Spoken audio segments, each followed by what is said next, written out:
The events described in this video took place in 2008 in Auburn, Alabama, USA. Although 15 years have passed since then, the final word in the Lauren Burke case has yet to be spoken.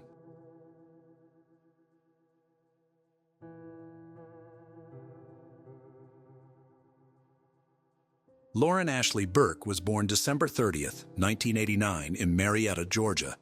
Her parents, James Burke and Vivian Gershon, later divorced. Lauren had a sister, Jacqueline Burke, and a brother, Chad Burke. After high school, Lauren went to Auburn University, where she studied graphic design, was an active member of Delta Gamma sorority, played lacrosse, and was generally active in the campus community. Lauren was described by her friends as a well-liked, excellent student, always smiling, happy, and helpful. While still a high school student, Lauren started dating a guy named Sean McQuaid. After high school, they both enrolled at Auburn University, where they continued their relationship. At this point in life, getting an education was a priority for both young people, but that didn't stop them from making plans for their future together. Unfortunately, however, not all of Lauren's plans and dreams were destined to come true. She started the morning of March 4th, 2008, by having breakfast at a cafe with her boyfriend Sean. At 11 o'clock, Lauren went to class, after which she called her father James to discuss plans for the spring break and a visit to the dentist. After finishing her conversation with her father, she went to Sean's dorm, where she stayed until the evening. At 8:30 p.m., she had an appointment with her classmate Michael. They were to meet in the library and prepare a study assignment together. When Lauren, around 8 p.m., left Sean's room, it was already dark outside. Her car, a black 2001 Honda Civic, was parked in the parking lot next to the dorm, and she moved towards it. That was the last time Sean saw Lauren.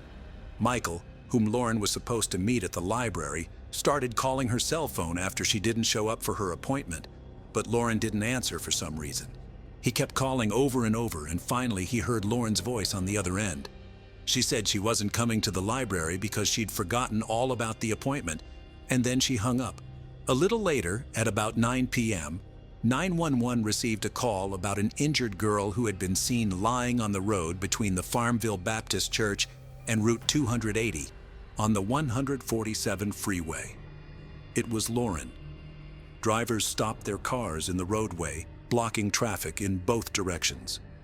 Lauren was lying on her back in the middle of the road, taking slow, deep breaths. She was suffocating. There were many wounds on her body and only socks on her feet. At 9:12 p.m., the first police car arrived on the scene, at which point Lauren was already unconscious. A few minutes later, paramedics arrived, and as they loaded Lauren into the ambulance, her pulse was barely palpable. At 9:35 p.m., Lauren was taken to East Alabama Medical Center, where doctors began trying to save her life. 8 minutes earlier, at 9:27 p.m., 911 dispatchers received multiple reports of a car fire on the Auburn University campus. Firefighters and police were immediately sent to the address the callers gave. Unable to find the owner of the burning car among the crowd of curious students attracted by the fire from their dormitories, police checked the license plates and discovered that the owner of the car was someone named James Burke, a resident of Georgia. James Burke is Lauren's father. The police contacted James by phone and learned that the actual owner of the fire-ravaged Honda was his daughter, Lauren, who attends Auburn University. James immediately asked what was wrong with his daughter, but the police officers had nothing to say. They didn't know where Lauren was and told James that no one was in the burning car.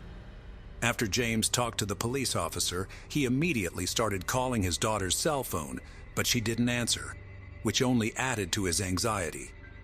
Unable to reach Lauren, James first called friends of his daughter that he knew, but none of them knew anything about her whereabouts or the car fire. He then called his ex-wife and Lauren's mother, Vivian Gershon, hoping that maybe she knew where their daughter might be. Lauren's mother didn't know anything about what had happened either. At 9:40 p.m., Vivian called her daughter's boyfriend, Sean. That's how Sean found out that Lauren was missing and that her car had been burned. Sean, calling mutual acquaintances of Lauren and trying to find out if anyone had seen her that evening, learned that she had canceled a meeting at the library saying she had forgotten about it. However, Sean knew for a fact that Lauren hadn't forgotten about her appointment for the evening, as when she left his room about 2 hours ago, she had planned to go straight to the library. While family and friends tried to figure out where Lauren had gone, doctors at East Alabama Medical Center were battling to keep her alive. Since Lauren was brought in unconscious and without any personal belongings or documents, the doctors did not know her name. Unfortunately, despite their best efforts, doctors were unable to save Lauren's life. She was pronounced dead about an hour after being admitted to the medical facility. The cause of her passing was a single bullet wound. The bullet, which had traveled out, had punctured both of Lauren's lungs. Experts concluded that the muzzle of the gun was only a few inches from Lauren's skin at the time of the shot. Police officers, comparing the girl's passing at the hospital and the burned-out car on campus, whose owner was missing, quickly realized that the victim, who could not be saved by doctors, was Lauren Burke. The very next day, March 5, 2008, James Burke identified the body of his daughter after visiting from Atlanta. News of Lauren's passing quickly spread around campus. Auburn University released a statement about Lauren Burke's passing, urging students and staff to be extra cautious on and off campus, but assuring them that the campus is safe. Many of you and your parents have called and are understandably concerned. There is no indication of any additional danger to campus or student safety, the statement said. The Delta Gamma Society released a statement about what fraternity representatives called an unexpected and disturbing crime. The society urged Sisters of the Auburn branch to cooperate fully with detectives while they sort out what happened. While Lauren's family and friends were grieving, police were trying to figure out who took her life, how the car fire was connected to it, and whether other students should be wary. Both the spot along the road where Lauren Burke was found and the area around her car were processed for evidence. We have put every resource we can into finding the person responsible for this crime, said Auburn Police spokesman Captain Tom Stouffer. Auburn, Alabama is a relatively quiet student community, and we take these things to heart. If someone gets hurt or dies, we all feel it, and we won't rest until we find the perpetrator. Stouffer also said that Alabama Governor Bob Riley offered a $10,000 reward for information leading to an arrest in Burke's case. Lauren's charred car was taken to the Auburn Police Department. Investigators from the State Forensic Laboratory and officers from the State Fire Chief's office sifted through the remains of the car's burned interior. They found scraps of burned clothing, Lauren's melted digital camera, and the car owner's manual.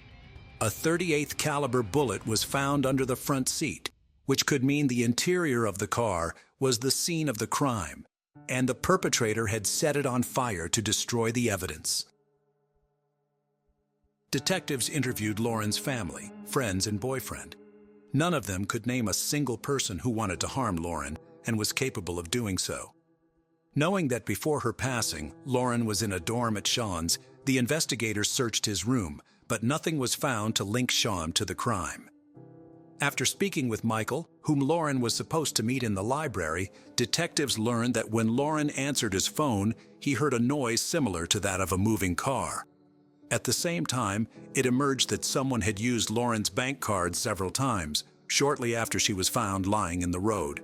In all likelihood, the person who had Lauren's bank card was involved in her incident, and the police began looking for him. However, events soon took an unexpected turn. Less than 3 days after Lauren's passing, at 9:55 a.m. on March 7, 2008, in the parking lot of the Walmart supermarket in Newnan, Georgia, about 75 miles from Auburn, a man of African descent attacked a 72-year-old woman as she was getting into her car. The attacker hit her on the head, threatened her, and told her to get in the passenger seat. He himself got into the driver's seat and tried to drive away from the parking lot, but noticed that an eyewitness to the attack was following him, talking to someone on the phone. The thought of the bystander calling the police prompted the perpetrator to return to the Walmart parking lot. He stopped and got out of the stolen vehicle, ran over to a nearby silver Chrysler Sebring, got in, and fled the scene in a hurry. A few hours later, 4 officers chased the fleeing Chrysler at high speed toward Columbus, West Georgia. The driver did not respond in any way to stop, endangering other road users. During the chase, police observed the driver of the Chrysler throwing an object out the window. One of the chase crews stopped and searched for the object. Police officers found a .38 caliber revolver on the side of the road. Meanwhile, the chase continued, but at one point, the perpetrator's vehicle broke down and smoke billowed from under the hood. The driver stopped abruptly in the roadway and opened the door. Next, a police officer, who was in pursuit on a motorcycle, crashed into the open door. After the collision, the officer flew over the handlebars of the motorcycle and fell to the pavement, only fortunately not seriously injured. The road where the perpetrator stopped was through a forest, and it was into the woods that he rushed to flee. He could not escape, however. The police quickly caught up with him and snapped handcuffs on his wrists.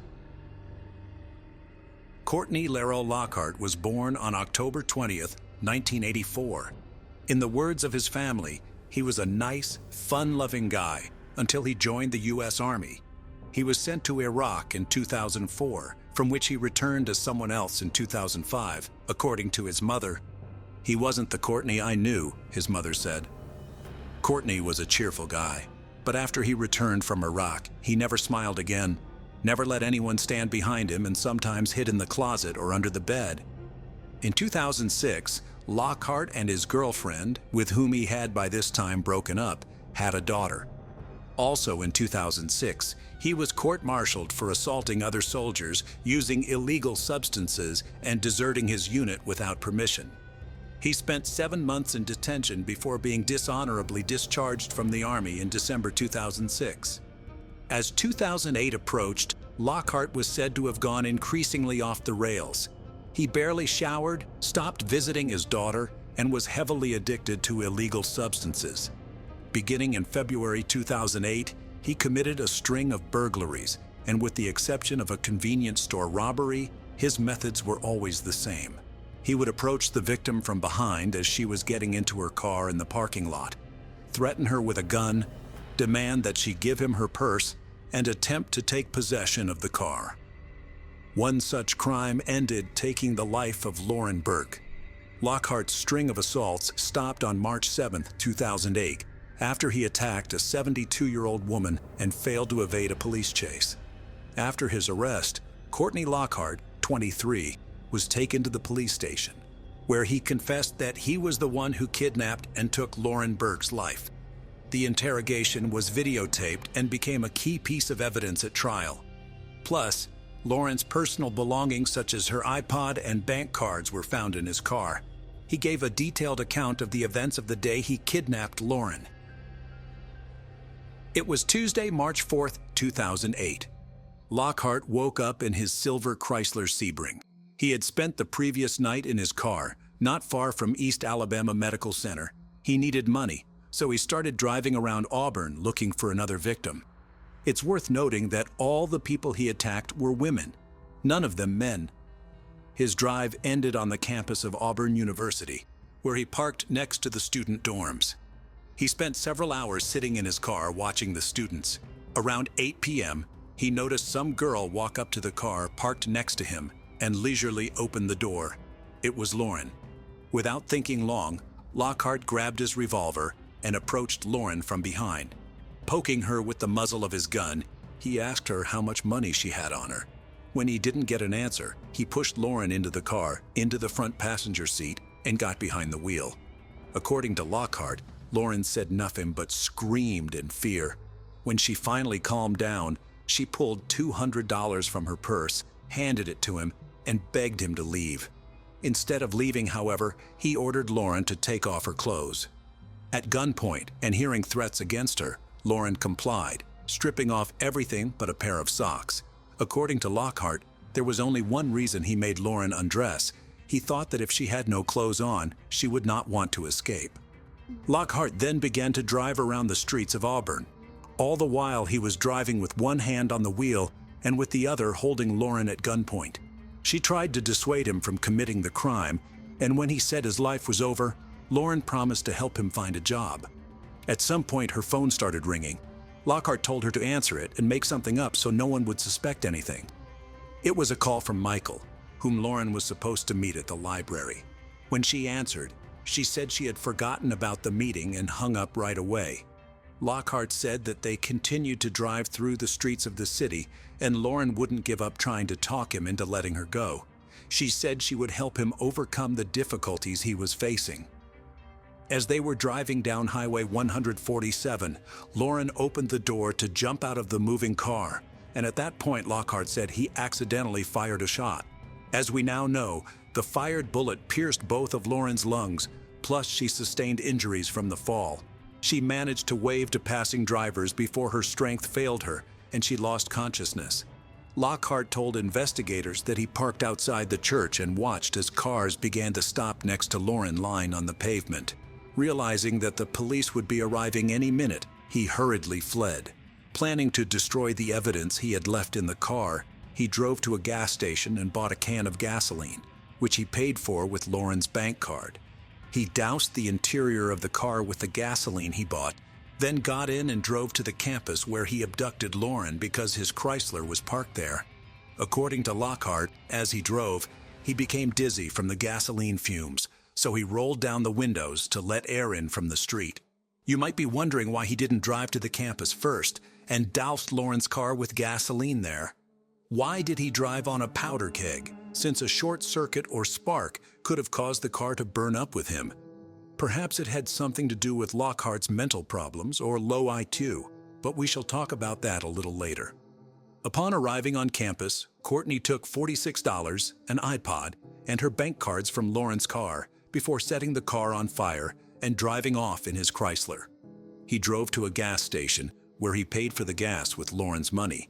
He then returned to campus again to see if the car had burned all the way down.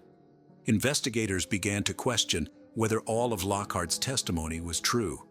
They speculated that Lockhart had forced Lauren to undress, not so that she would not run away as he claimed, but for an entirely different purpose.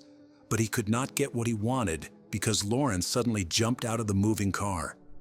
Also, the investigators doubted that Lockhart shot Lauren by accident. It seemed unlikely given the fact that Courtney had served in the Army and knew well how to handle a gun.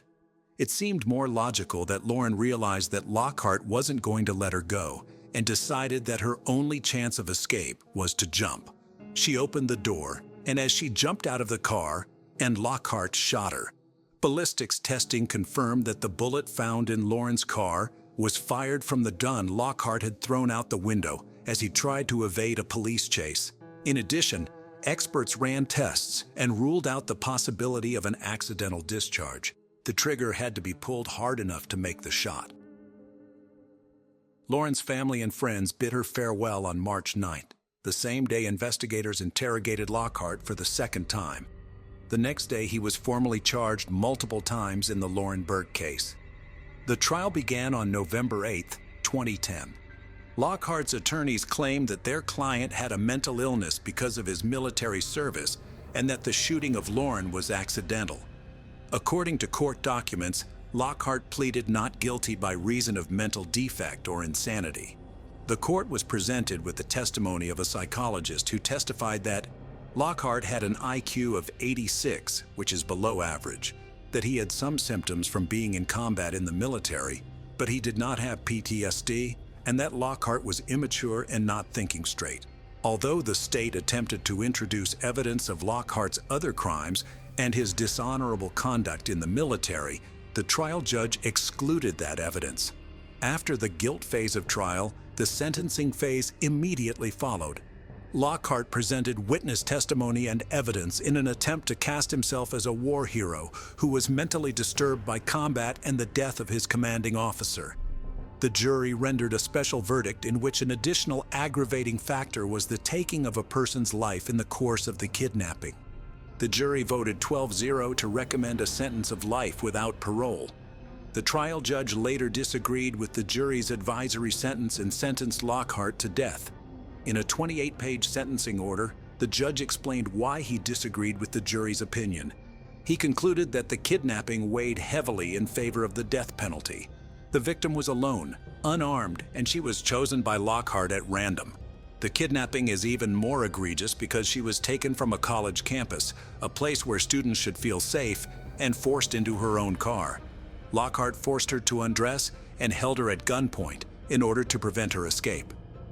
The court also emphasized that the jury was unaware of Lockhart's crime spree and the true nature of Lockhart's military service. Although the jury heard testimony regarding Lockhart's service, the jury was unaware of the full extent of Lockhart's military disciplinary record, wrote the judge. The court reasoned that, had the jury been aware of the additional facts known to the court, their sentencing recommendation would likely have differed. 15 years have passed since Lauren's death, and Lockhart is still on death row in Alabama and has not given up trying to appeal his sentence. After his conviction and death sentence, he appealed to an Alabama court, which upheld the sentence in August 2013. In April 2014, the Alabama Court of Criminal Appeals denied Lockhart's request for a retrial. He then appealed to the Supreme Court of Alabama, but in September 2014, his motion was again denied. In January 2015, Lockhart appealed to the Supreme Court of the United States. In April of that year, the Supreme Court of the United States denied his petition. In 2018, Lockhart made another attempt to challenge the sentence. Lawyers from a human rights organization who represented him tried to convince the court that the lawyers defending Lockhart in 2010 had mishandled the case. Although there were some flaws in Lockhart's 2010 defense, it ultimately did not change the outcome, with the death sentence being upheld again. In April 2021, the Alabama Court of Criminal Appeals upheld Lockhart's death sentence. Lauren's parents said they would never give up and would do everything in their power to keep Lockhart's death sentence from being overturned. Courtney Lockhart gave my daughter the death penalty. There's no reason why he shouldn't have the death penalty. That's all I have to say, Burke's father Jim said. He didn't give her a second chance. He shouldn't get a second chance either, Lauren's mother Vivian said. As of today, Courtney Lockhart remains on death row in Alabama. The case of Kelsey Smith went shopping for a gift and vanished without a trace. How often do laws enacted at the state level, or the rules and policies of individual companies designed to protect people and make their lives more comfortable and safe, end up causing harm rather than good? In today's story, a mobile phone operator refused to provide the location of a missing girl, citing privacy laws. In reality, however, the company was obstructing the investigation, delaying the process. Although tragically, it was too late to assist the girl. In other cases, timely access to such data could save someone's life. The case of young Kelsey Smith, who was tragically killed just a month after celebrating her 18th birthday, not only shook the United States but also captured the attention of the world, as it was widely reported in international media. The girl was abducted in broad daylight from a crowded location, and her body, bearing signs of violence, was later discovered outside the city. The search for Kelsey took almost a week due to the inability to track her movements through her cell phone signal. This circumstance led to much debate and set a precedent that resulted in a series of amendments and the passage of a law named after the victim. But let's look at Kelsey Smith's story from the beginning and try to understand how she was abducted right outside a shopping center, under the watch of dozens of surveillance cameras, and whether this tragedy could have been avoided.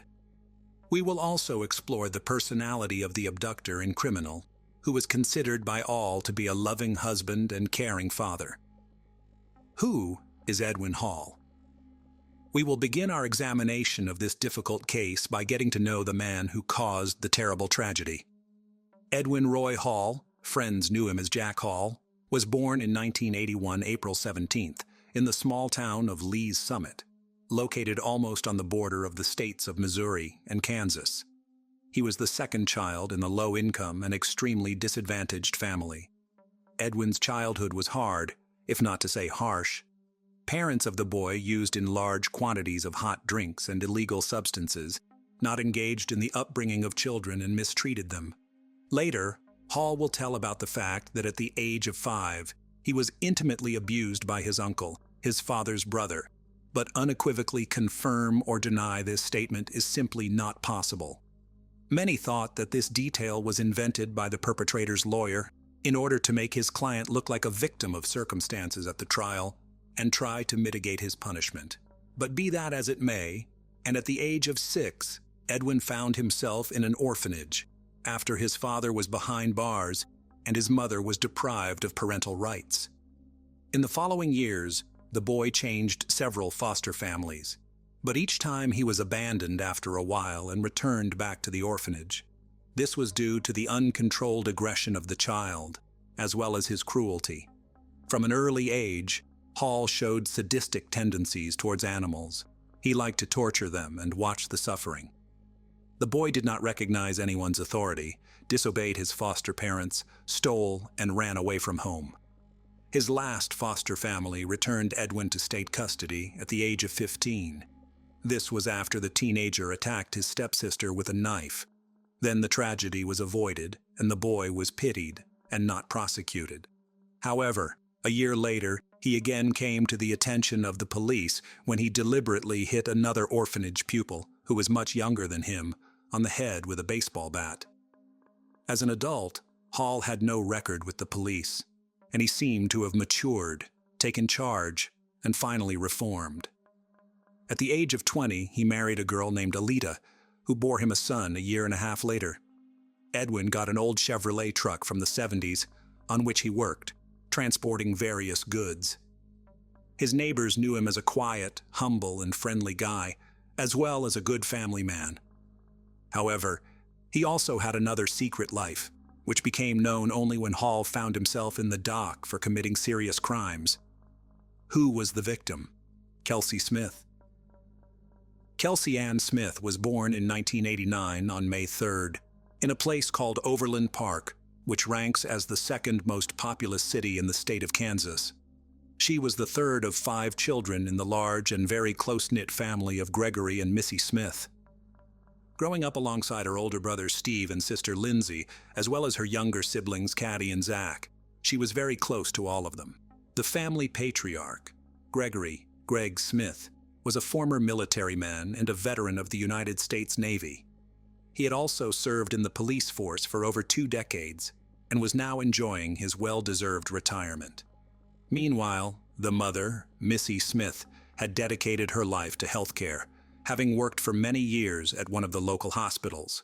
Despite her professional commitments, she brilliantly managed to balance work with raising her numerous offspring and creating a cozy home environment. From a young age, Kelsey was an extremely active, sociable, and theatrical child. She loved to sing and dance, attended a music school where she learned to play several musical instruments, and eagerly participated in school theater productions and choir performances. In addition to this, she thoroughly enjoyed gymnastics and loved soccer, often attending various sporting events with her father and brothers, and she was a fan of the local team. Young Smith had many friends, possessed a great sense of humor, was talented in numerous areas, and knew how to make a good impression on those around her. She also had a profound love for animals from childhood and dreamed of going to college after high school to pursue a career as a veterinarian. In her senior years of high school, Kelsey took a job in the local orchestra, where she played the clarinet, performing at various city events. This job allowed her to save enough money in just 6 months to buy her first personal car, a 1987 Buick Regal. Her parents weren't too fond of the fact that her car was older than she was and offered to add some money from the family budget to buy something more recent. However, it was crucial for her to purchase her first vehicle independently, with her own money, so she declined their offer. Kelsey's personal life. It's noteworthy that the Smiths went to great lengths to provide their children with the very best, caring deeply for their education and holistic development. However, they also raised their offspring with a strong sense of discipline. There were clear rules in their home that everyone abided by without exception. For instance, all family members were expected to share their plans and always inform each other if they were going to be out late. Kelsey herself was always punctual, never late, and would always tell her parents where she was going and who she was spending time with. During her senior year, Kelsey entered into a romantic relationship with a young man named John Beersmith. According to Kelsey, it was a deep and mutual love at first sight, the kind you read about in books or see in movies. The couple rang in the new year of 2007 together, and from then on were practically inseparable. Smith's partner, a year her senior, appeared to be a serious young man who treated his beloved with the utmost care and respect. Both sets of parents approved of their children's choice and did not stand in the way of their relationship. In May 2007, Kelsey celebrated her 18th birthday. That same month, she graduated from high school and was thrilled to learn that she had been accepted into a prestigious college in Kansas, where she intended to study veterinary medicine. The following days were, without exaggeration, some of the happiest in the young woman's life. Unfortunately, they turned out to be her last. Smith, along with her classmates, attended parties celebrating the end of high school. She had a great time, fully enjoying the festive atmosphere as well as romantic dates with her beloved. At this point, she'd achieved everything she had wished for: admission into her dream college, a relationship with a worthy young man who was about to propose, and it seemed a long, happy life lay ahead of her. The disappearance from the mall parking lot. On June 2, 2007, Kelsey and John were preparing to celebrate a significant milestone in their relationship, the 6-month anniversary of when they first started dating. John planned to make the day even more memorable by proposing to Kelsey.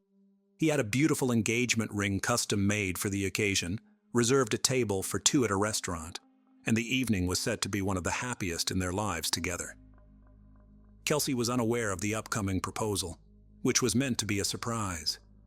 She, too, was looking for a gift to surprise and delight John. That Saturday, she styled her hair, did her makeup, dressed up, and drove her car to a Target Corporation store located just 10 minutes from her home. There was no indication of the tragedy that was about to unfold. Around 7 in the evening, she called her mother to say she had found a gift for John, but needed to find the perfect gift bag for it, preferably something with a romantic touch. Missy suggested checking a shopping mall across the street from Target, confident that it would have what Kelsey was looking for. Kelsey thanked her mother for the advice and said she would be home soon, where John was supposed to pick her up at 8 o'clock. That was the last time Missy heard her daughter's voice. Kelsey never made it back home. When John arrived at 8 with a large bouquet of flowers, he was shocked and frightened to find that Kelsey was not there. Her parents were equally terrified, as it was completely out of character for her not to answer phone calls or texts. She vanished in broad daylight, in a busy area, and no one noticed her disappearance. Search and investigation. The family patriarch, along with his 2 eldest children, set out to search for their daughter. Upon finding her car parked at the Oak Park Mall, a sliver of hope emerged that Kelsey might still be inside the mall for some unknown reason. However, after searching through all the floors and stores and inquiring with the salespeople and security guards if anyone had seen the girl, they were convinced she was not there. Returning to the car, which appeared undisturbed without any signs of struggle or violence, the father, leveraging his experience as a former police officer, decided not to touch anything. It was possible the car was part of a crime scene, and it was crucial not to tamper with or destroy any evidence. The girl's parents reported her missing to the police that same day, but were initially met with resistance to start an immediate search. The explanation was that since Kelsey was 18, she wouldn't legally be considered missing until 24 hours had passed since her disappearance. However, Kelsey's father, not one to back down and using his old connections, insisted on an immediate search for his daughter. Moreover, he made inquiries to see if any hospitals in the city had admitted women matching their daughter's description. Kelsey's family and fiancé were interviewed that same evening to establish their alibis and rule them out as suspects, a standard procedure. Surveillance footage from the Target store was also reviewed. The videos showed Kelsey entering the store, browsing the selection, making a purchase, and then, while talking on the phone, leaving the building to head back to her car. At that moment, she was speaking with her mother, asking where to find a gift bag, and then headed to the mall across the street, following her mother's advice. Essentially, Kelsey simply drove out, turned around, and parked at the Oak Park Mall, leaving her car near the side entrance almost against the wall. Her car was thoroughly inspected by experts. It seemed untouched from the outside. The gift she bought for John was on the passenger seat, and her backpack with personal items, a tablet, and a wallet containing about $300 in cash was in the back. Therefore, a robbery was quickly ruled out. It appeared that the car's owner had left only with her credit card and phone in her pocket, as everything else remained inside the car. No signs of a struggle, blood, or damage were found. There were no foreign fingerprints except for one found on the driver's seatbelt. This fingerprint belonged to neither Kelsey, her relatives, nor her boyfriend. Issues with the cellular company tracking the young woman's location could have been possible through the signal of her mobile phone. By that time, the device itself had become inaccessible, presumably turned off or damaged, but it was still feasible to determine the last known location where the mobile phone was active in order to narrow down the search area. However, Verizon Communications, the wireless carrier, did not provide the necessary data for the investigation for several days. Interestingly, the company did not outright refuse to cooperate, but kept promising to look into the matter, effectively dragging out the process. Back in 2007, telecommunications companies were allowed to withhold subscriber data from law enforcement agencies, including the police or FBI, without a specific court order. They cited information privacy laws, and even situations where an individual's safety or life might be at risk were not considered exceptions to this rule. The disturbing stranger. Upon closer examination of the surveillance footage, a chilling detail was uncovered: a mysterious stranger following the young woman like a shadow. He didn't stand out at first because he always kept his distance and didn't attempt to interact with Kelsey directly. The individual in question was a Caucasian male with a pleasant appearance, estimated to be in his early to mid-20s, sporting dark, short hair and a light beard. He was dressed casually in a plain white t-shirt and black shorts. He entered the Target store roughly half a minute after the girl and followed her through all the sections she visited, maintaining a few meters distance. This mysterious man was captured by all the surveillance cameras that Kelsey was, and later, during the trial, the prosecution would describe his behavior as akin to a predator stalking its prey. He exited the store after her and, making sure she was alone, followed her to the Oak Park parking lot in his Chevrolet truck. It's likely that he overheard her conversation with her mother, as he was practically behind Kelsey while she was on the phone. Consequently, he could have learned about her plans to visit the neighboring shopping center. Unfortunately, Smith parked her car in a poorly chosen spot next to a side door near a storage area where shadows fell on her vehicle, making it nearly impossible to discern the events on the camera footage. While Kelsey was still seated in her car, the truck parked beside her, and a figure in a white t-shirt and black shorts emerged. The stranger approached her from the driver's side door, and then she, presumably under the threat of harm, got behind the wheel of his Chevrolet, and the truck drove off in an unknown direction. Media attention and alert viewers. From the outset, largely thanks to the connections and experience of Gregory Smith, the media were enlisted to cover the investigation. Smith knew that the louder the outcry, the broader the coverage in the press, and the more attention it garnered, the higher the chances of finding their daughter and bringing the responsible party to justice. The story was covered not only in national, but also in international media, including on the popular show America's Most Wanted. When surveillance footage revealed the mysterious stranger following Kelsey, the frames showing his face most clearly were broadcasted in the news, urging people to come forward if they recognized the man. That same evening, the police began receiving calls from individuals claiming to have seen the man in various cities and even states. Although most of these reports were mistaken, each one was investigated. On June 6th, a Mrs. Miguez called in, stating she recognized her neighbor Edwin Hall in the footage but had hesitated to report it initially due to doubt. However, seeing the information about the truck removed her last doubts, as Hall also drove an old 1970s Chevrolet. Horrific discovery at Longview Lake and suspect's arrest.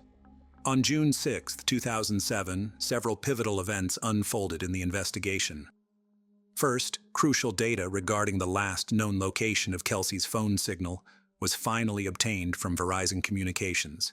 A specific cell tower was pinpointed, establishing a search radius of 1.1 miles to the north of it. Within 45 minutes of initiating the search operation, the lifeless body of the young woman was found in the brush near Longview Lake, Missouri, approximately 30 miles from where she was abducted. The medical examiners determined that Kelsey had been brutally assaulted and then strangled with her own belt. Her body was discovered without clothing, except for the belt used to strangle her around her neck. After the assault, her body was callously discarded in the bushes, covered only slightly with dry branches. Over the 4 days it lay exposed under the June sun, her remains were severely disfigured by insects and other wildlife, making them almost unrecognizable. Nonetheless, the examination confirmed that it was indeed the missing young Smith. The second significant event on June 6th was the arrest of the main suspect. When the police arrived at the man's residence, he was completely calm, acknowledged that his friends called him Jack, and agreed to provide a statement at the station. During the interrogation, he identified himself as Edwin Hall. Presented with a photograph of Kelsey, he claimed never to have seen her before.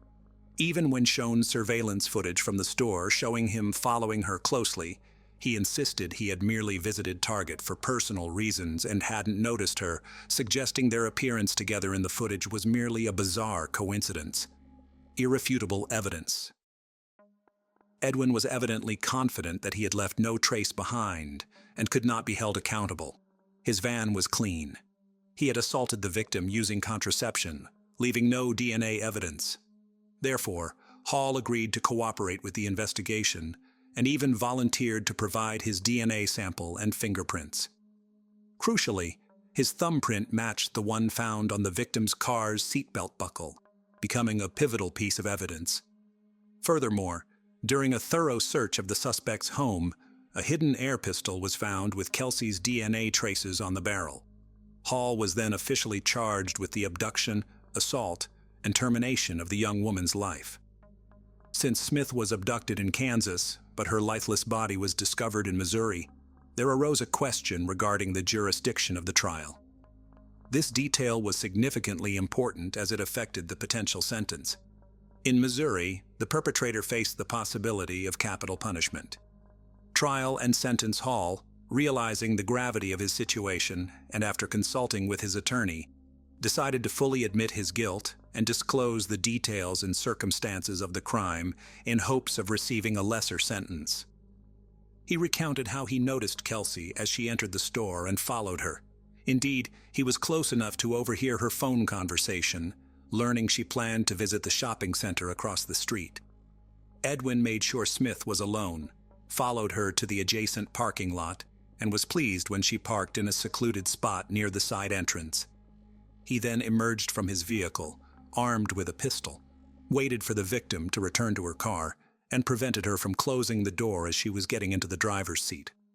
Apparently, she had already pulled out the seatbelt, but he didn't allow her to buckle up, leaving his print on it in the process. Next, he placed the pistol barrel in the unfortunate girl's mouth, coercing her to move to his vehicle's driver's seat under threat. Smith drove Hall's truck while he aimed the weapon at her and instructed where to go. Upon reaching a remote area at the state border, he ordered her out of the truck and led her into the bushes. There, he assaulted her, strangled her with the belt, and covered her body with branches. He meticulously cleaned his truck's cabin to remove any fingerprints, DNA, or other traces of the victim's presence, and hid the pistol with Kelsey's saliva at his home, confident it would never be found.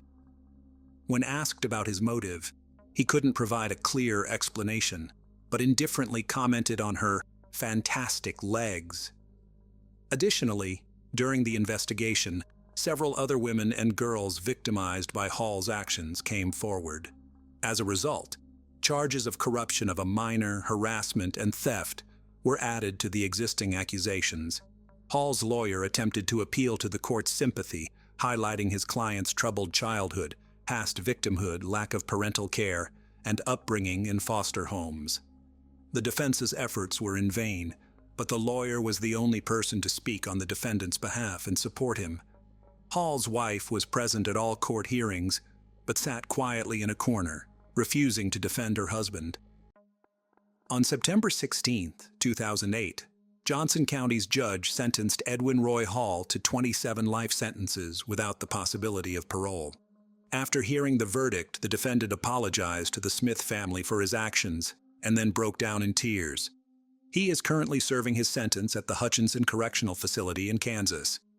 The Kelsey Smith Act.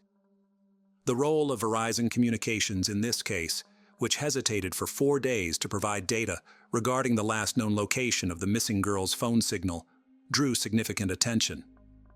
The company's leadership cited privacy laws and the absence of a court order, the issuance of which would take time.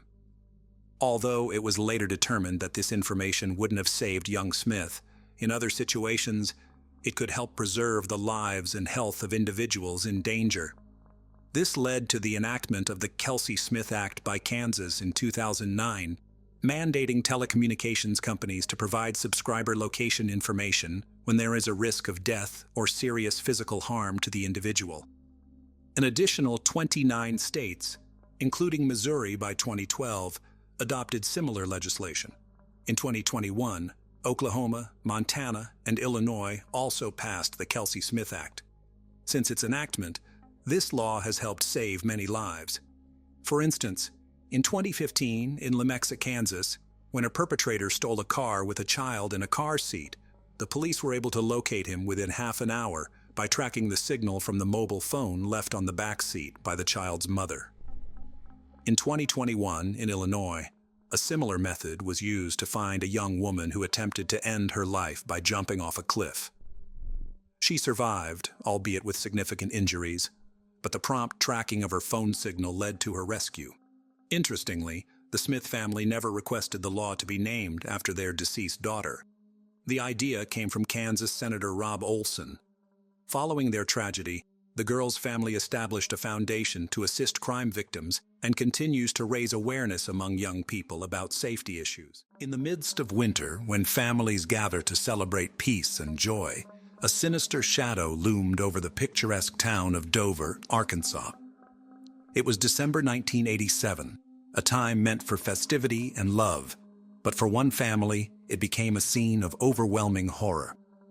This is the chilling tale of the Christmas killer Ronald Gene Simmons, a man who transformed the season of giving into a time of unspeakable tragedy. But what leads a person to destroy what they once cherished? What darkness lies within the human mind that can turn a father into a monster? From decorated war hero to a man convicted of the worst family massacre in American history, we'll delve into the depths of a mind clouded by secrets and rage, where the line between protector and predator became fatally blurred. To understand the mind behind the massacre, we must journey back to the origins of Ronald Gene Simmons. His story begins not with violence, but with a seemingly ordinary life, marked by service and family. Ronald Gene Simmons was born on July 15, 1940, in Chicago, Illinois. His father died of a stroke when Ronald was 3. His mother got married again in less than a year to a civil engineer for the U.S. Army Corps of Engineers, who was transferred to Arkansas.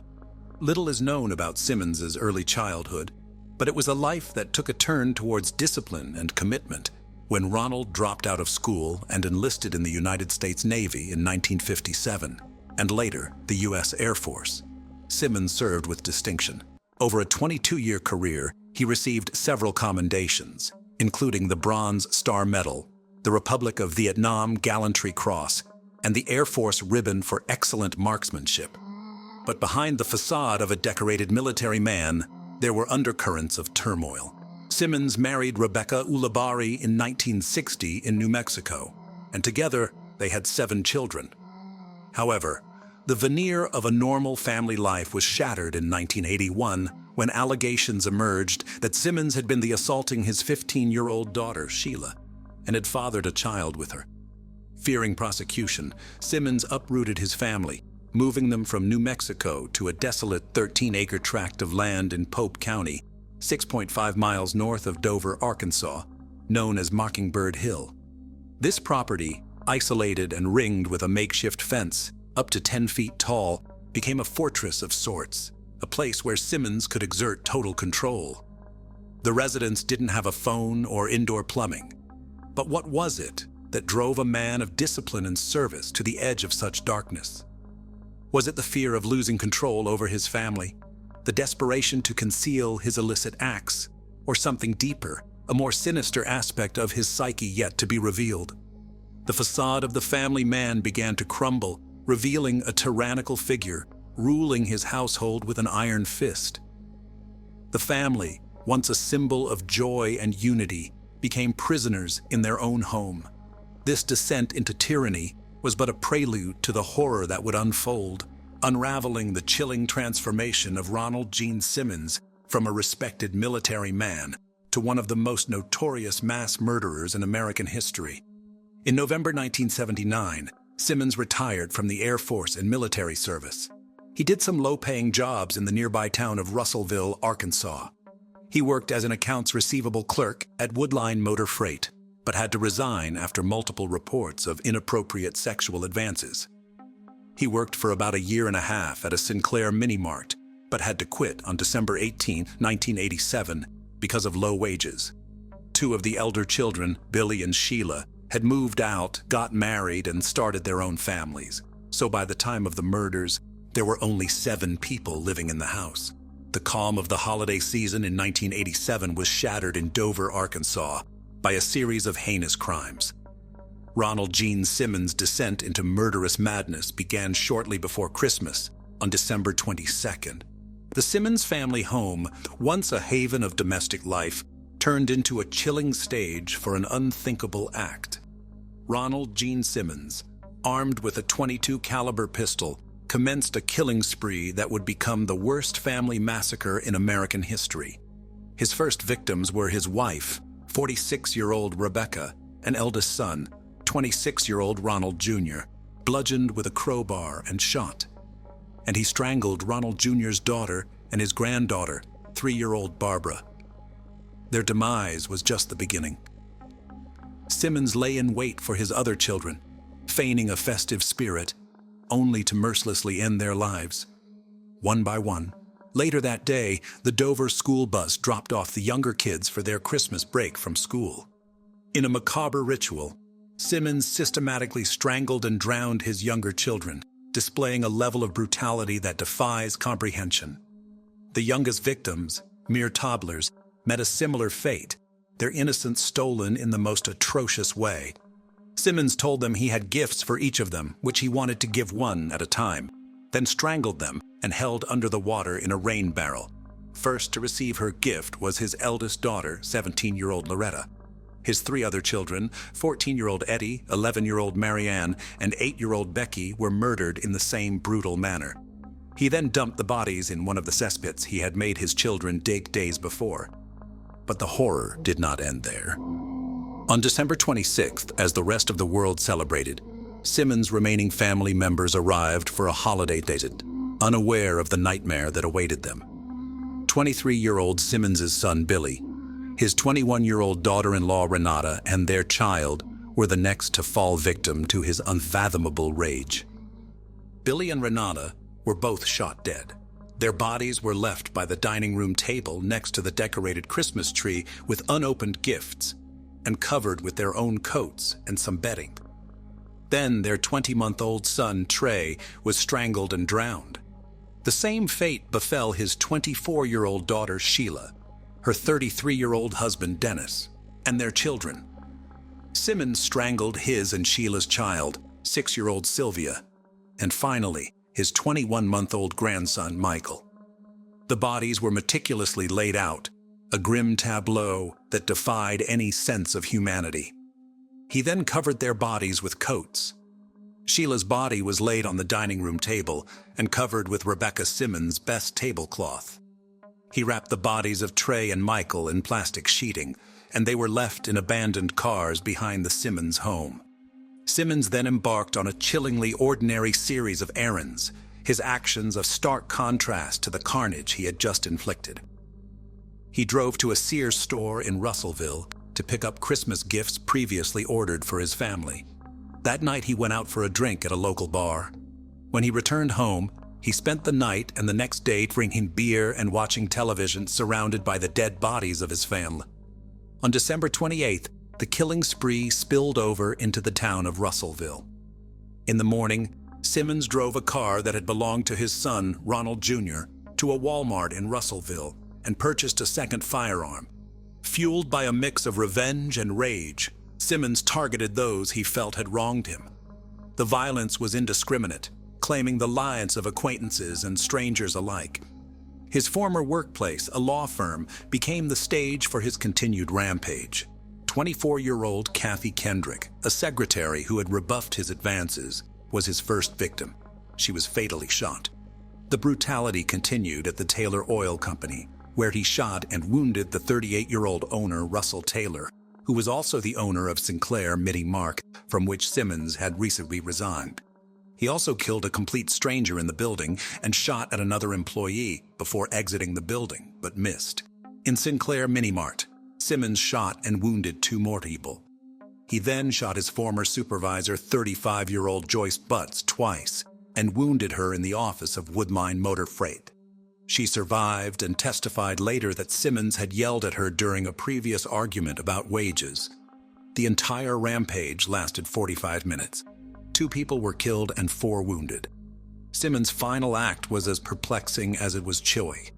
He said to the secretary in Woodline Motor Freight, "I just wanted to kill Joyce.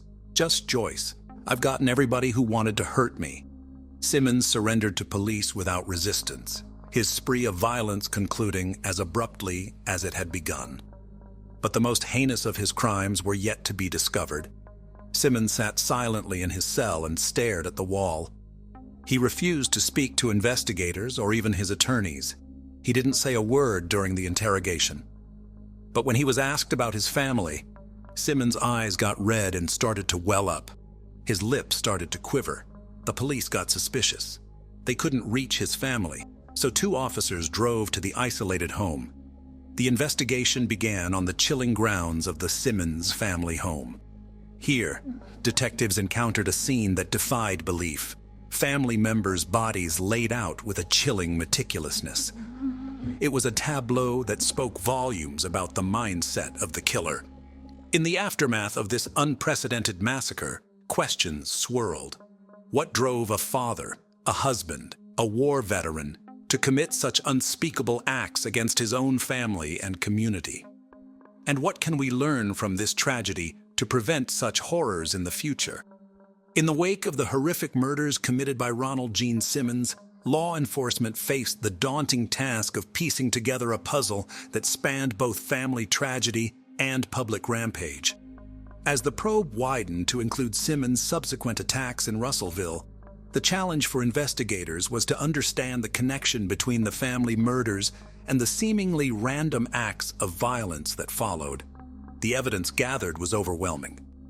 Firearms, witness testimonies, and Simmons' own actions painted a picture of a man who, after committing an unspeakable act against his own family, sought to extend his vengeance to those he perceived had wronged him in the wider community. In a case that stunned even seasoned investigators, the question wasn't just who had committed these crimes, but why. What drives a man to annihilate his family and lash out at the world around him? The arrest of Ronald Gene Simmons brought an end to the immediate threat, but it was just the beginning of a quest for justice and understanding. The prosecution's task was to unravel the mind of Simmons, to present a narrative that could make sense of the senseless. As the investigation progressed, more disturbing details emerged. Allegations of abuse, control, and a life led under the tyranny of Simmons became the focus. Each piece of evidence added another layer to the dark portrait of a man who had lived a life of deception and brutality. In the courtroom, the full extent of his crimes would come to light, bringing some answers, but also leaving haunting questions about the nature of evil. What kind of man lurked behind the annihilation of his family and terrorizing a community? Simmons' life was marked by strict discipline and control, traits honed during his military career. But beneath the surface of this structured exterior lay a tumultuous inner world. Allegations of sexual assault within his family suggest deep-seated pathological behavior. Experts in criminal psychology often point to a history of abuse, either experienced or perpetrated as a significant factor in the development of violent behavior. In Simmons' case, the blurring of boundaries within his own family, coupled with a need for dominance, may have contributed to his downward spiral. The isolation of the Simmons family at Mockingbird Hill paints a picture of a man intent on exerting absolute control. This isolation could have exacerbated existing mental health issues, creating a pressure cooker environment. What then triggered Simmons to turn to murder? The possibility of his wife seeking a divorce might have been the tipping point, challenging his authoritarian hold over his family. She had already tried to leave him on numerous occasions, but always returned. A family friend informed the police that Simmons' wife had been saving up money to divorce him when the murder happened. Simmons' wife had written to their son shortly before the killings, "I don't want to live the rest of my life with Dad. I am a prisoner here and the kids too. Every time I think of freedom, I want out as soon as possible." Simmons' actions in Russellville suggest a broader rage directed not just at his family, but at anyone he perceived as a threat or who had rejected him. His targeting of individuals in the community indicates a blend of personal vendetta and displaced aggression. Yet the absence of any recorded mental illness diagnosis leaves us with more questions than answers. The depths of Simmons' mind remain, in many ways, a locked enigma. Could this tragedy have been averted? In exploring these questions, we confront the unsettling reality of how little we sometimes know about those closest to us. After the chilling massacre by Ronald Gene Simmons, the wheels of justice began to turn, bringing us to a courtroom where the grim details of his crimes would be laid bare. After a psychiatric evaluation, it was determined that he was sane and capable to stand trial. Simmons' trial was a focal point of national attention, a legal battle to seek justice for the unprecedented atrocity he had committed. The proceedings were swift, reflecting the urgency of a community seeking closure. In May 1988, Simmons stood trial for the murders outside his family, specifically the killings of Kathy Kendrick and Jim Chaffin. The evidence presented was overwhelming, leaving little doubt about Simmons' guilt. Simmons, who had acted with such brutality, now faced the consequences of his actions in a court of law. His demeanor in court was reported as defiant, a stark contrast to the calculated coldness of his crimes. On May 12, 1988, the verdict was delivered. Ronald Gene Simmons was found guilty and sentenced to death by lethal injection, plus 147 years. Remarkably, Simmons himself requested that no appeal be made on his behalf, saying, "To those who oppose the death penalty, in my particular case, anything short of death would be cruel and unusual punishment. Because of this, he had to be separated from other prisoners on death row. His life was in danger, as they believed Simmons' refusal to appeal his death sentence was jeopardizing their prospects of escaping their own executions." The second trial for the murders of his 14 family members began in February 1989. Here, the prosecution delved into the harrowing details of the family massacre, painting a picture of a man driven by control and rage. During the trial, a shocking moment unfolded. Simmons lashed out in court, punching the prosecutor and attempting to seize a deputy's gun, an act that only added to his infamy. This happened after Simmons' letter to his daughter Sheila was introduced, in which Simmons said, "You have destroyed me, and you have destroyed my trust in you. I will see you in hell," after she had disclosed that he was her child's father to the police.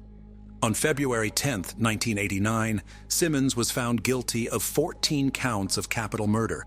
The judge, undeterred by Simmons' outburst, handed down another death sentence. This rapid succession from trial to sentence was unprecedented, reflecting the severity of the crimes. The execution warrant for Simmons was signed by Arkansas Governor and later President Bill Clinton on May 31, 1990. All visitors, including legal counsel and clergy, were refused by Simmons. On June 25th, he died via the fatal injection method he had chosen in the Cummins unit. This was the shortest period from sentence to execution to death in U.S. history since the death penalty was reinstated in 1976. His last words were, "Justice delayed finally be done, is justifiable homicide. Nobody claimed his body, and he was buried in a common grave in Lincoln County, Arkansas. As we reflect on the legal proceedings against Ronald Gene Simmons, we are left to ponder the balance between justice and understanding. The case of Ronald Gene Simmons is a stark reminder of the potential for hidden dangers within our own homes, and it's crucial to recognize early warning signs. FBI profilers and psychologists suggest vigilance for certain behaviors, patterns of control, isolation, and abuse within a family. These can often be precursors to more violent actions. In cases like Simmons, where the perpetrator isolates the family, the intervention of external agencies becomes critical. Neighbors, friends, and relatives need to be attentive and proactive in reporting any suspicions. But perhaps the most profound lesson lies in understanding the human psyche. Simmons' case demonstrates the complex interplay of psychological factors that can lead to such extreme behavior. What led Ronald Gene Simmons to commit such heinous acts? The answer lies in a complex web of control, abuse, and psychological instability. His desire for dominance, coupled with deep-seated issues likely stemming from his abusive behavior within the family, set the stage for tragedy. Simmons' military discipline, juxtaposed with his chaotic personal life, created a volatile mix. The isolation and control he exerted over his family only fueled his capacity for violence. And when his authority was threatened, possibly by a looming divorce, it may have been the catalyst for the massacre. John Harris, one of Simmons' defense attorneys, said of his abused family, "I think he felt like they are going to take him out. He's going to take them out first." I think that was his mindset. Could anything have been done to prevent the carnage? In hindsight, the warning signs were there: isolation, abuse, and a man teetering on the edge. Timely intervention could perhaps have altered this tragic course. Simmons' story is a grim reminder that behind closed doors, within seemingly normal families, the seeds of tragedy can grow unnoticed. People feared him even back then in New Mexico. They said he was strange, unfriendly, antisocial. He didn't have much to say. A friend of his daughter's said, "He had a beer in his hand all the time.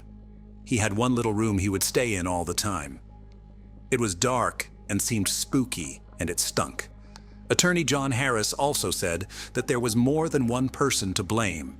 If authorities had successfully arrested him back in 1981 on the basis of his daughter's sexual assault, the murders likely wouldn't have happened. However, prosecutors at the time said they had dropped the charges at the family's request. Ronald Gene Simmons' Christmas week killing spree is the worst mass murder committed by a single person in Arkansas history. What were the underlying reasons that made Simmons annihilate his whole family that once formed the core of his identity? Tell me in the comments.